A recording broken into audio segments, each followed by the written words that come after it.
this video, we'll show you how to use onions for bed bugs. Say goodbye now to expensive professional treatments. Let's get started. Do onions work against bed bugs? Onions have sulfur compounds that repel bed bugs, specifically compounds like allyl propyl disulfide and diallyl trisulfide, which will keep bed bugs away.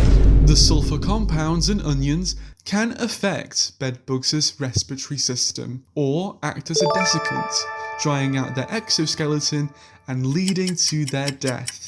These chemical compounds in onions give off a strong sour smell that bed bugs absolutely hate.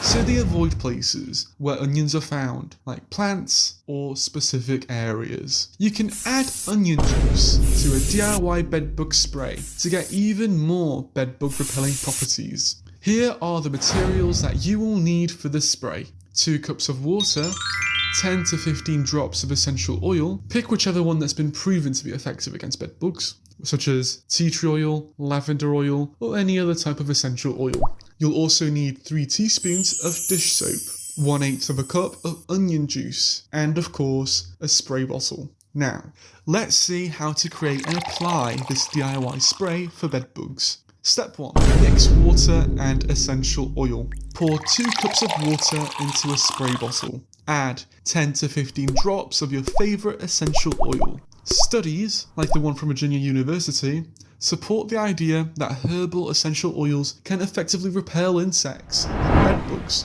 because of their natural antifungal and antimicrobial qualities. Step 2. Add dish soap and onion juice. Next, add 1 teaspoon of dish soap to the mixture.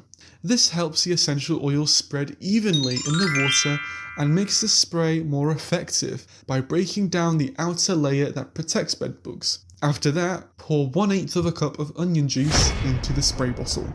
The onion juice will help keep bed bugs away. Step 3. Shake well. Shake the bottle well to ensure the essential oil, dish soap, and onion juice are thoroughly mixed. Step 4. Spray infested areas. Spray the mixture directly onto the suspected bedbug hiding spots, such as cracks, crevices, seams, and other areas that they might be hiding. Make sure to cover any visible bedbugs and their eggs. Reapply as necessary. Check out the description where I put a link for the cheapest and most effective bedbug traps currently available on the market. See you soon.